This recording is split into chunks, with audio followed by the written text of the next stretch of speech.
একদিন আকাশের অনেক ওপরে দিয়ে উড়ে যাচ্ছিল আমেরিকার বিখ্যাত নায়ক আয়রন ম্যান। হঠাৎ নিচে তাকিয়ে সে এক অদ্ভুত দৃশ্য দেখল।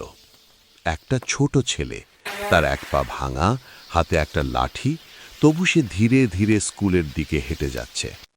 আয়রন ম্যান থেমে গেল। সে ভাবল, এত কষ্টের মাঝেও ছেলেটা স্কুল ছাড়েনি, এটাই তো আসল সাহস। ছেলেটা প্রথমে ভয় পেয়ে গেল, তারপর অবাক হয়ে তাকিয়ে রইল। সামনে স্বয়ং আয়রন ম্যান। আয়রন ম্যান হাসি মুখে বলল, ভয় পেও না, আমি তোমাকে সাহায্য করতে এসেছি। তারপর সে খুব যত্ন করে ছেলেটাকে কোলে তুলে নিল এবং আকাশ দিয়ে উড়ে তাকে স্কুলের সামনে নামিয়ে দিল। স্কুলের গেটের সামনে দাঁড়িয়ে ছেলেটা আনন্দে কেঁদে ফেলল। আয়রন ম্যান বলল, তোমার পড়াশোনার ইচ্ছাই তোমাকে সত্যিকারের হিরো বানাবে। এই কথা বলে সে আবার আকাশে উড়ে গেল, আর ছেলেটা নতুন সাহস আর স্বপ্ন নিয়ে স্কুলে ঢুকে পড়ল।